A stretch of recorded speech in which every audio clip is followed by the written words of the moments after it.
Have you ever noticed that everything about dating has changed? And that narrative we've been told to follow, like getting a job, finding a loved one, and building a family, and then maybe you'll be fulfilled? Well, that dream is now gone. Because according to a recent survey, most Gen Z has already given up on dating apps or even dating anyone. And in today's video, I'm breaking down the top 5 reasons why everyone is single. And to make it a bit positive, I'll go over the tiniest reasons first, and then all the way to the biggest and saddest reason you don't want to hear.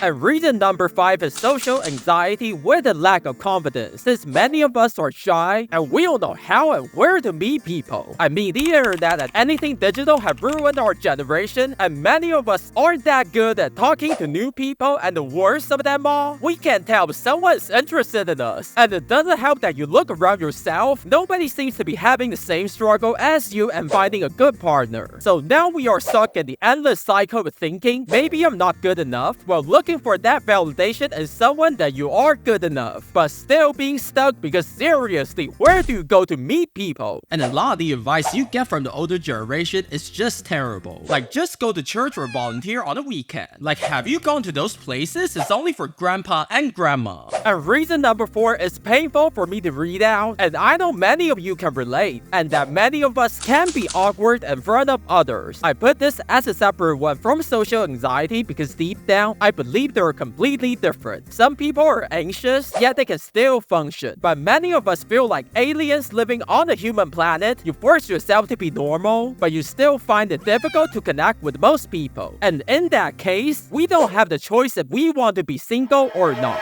And reason number 3 is the one that kind of surprised me, is that for many of us, the people that we like and the people that like us are completely different. We're not attractive enough for the ones we want to attract, but at the same time, we also get unwanted attention. Like, other people might look at you and say, well, Jamie over there is interested in you. Why don't you go talk to Jamie? Then you have to explain we have standard, okay? For example, if you like someone who enjoys indoor activities, but everyone who comes talk to you is only interested in outdoor activities, and it happens year after year, we also get burned out by it. And reason number 2 is surprisingly poetic, and at first, I didn't think it belonged to the list, but many Gen Z told me they'd rather be single than be lonely with someone else, which makes more sense than you want to admit. Because when you take a good look around you, how many happily ever after kind of couples are really out there? Celebrities are getting divorced, your neighbor is getting divorced, most people I know are miserable in a bad marriage to the point you wonder if the juice is still worth the squeeze. And don't get tricked by the news saying how everything is fine and fewer people are getting divorced. That's because the economy is bad. No one can afford to get divorced nowadays. And that brings us to the biggest reason why everyone is staying single, with the majority not even actively dating. And that is we enjoy being single more than being in a relationship. Life is too busy and many of us are working to live paycheck to paycheck. With the remaining time we have at the end of each day, we don't want to spend it on anyone else. And that leads us back to the fairy tale passed down to us by the older generation, how life is not complete without having a family. Like, many of us can't even afford to feed ourselves, all thanks to the job and housing market have been screwed over by generations of bad decisions, and it doesn't look like it's getting better. I know everything feels dark and gloomy, but I do notice many hotels are now having single rooms for anyone traveling along with a massive discount. So sooner or later, we won't have to pay double when traveling along. But relationships aren't the only lie you hear on the internet, because growing up in America, there are too many things we were told every day about our nation that turned out to be flat out lies. And you can click on this video to find out what they are.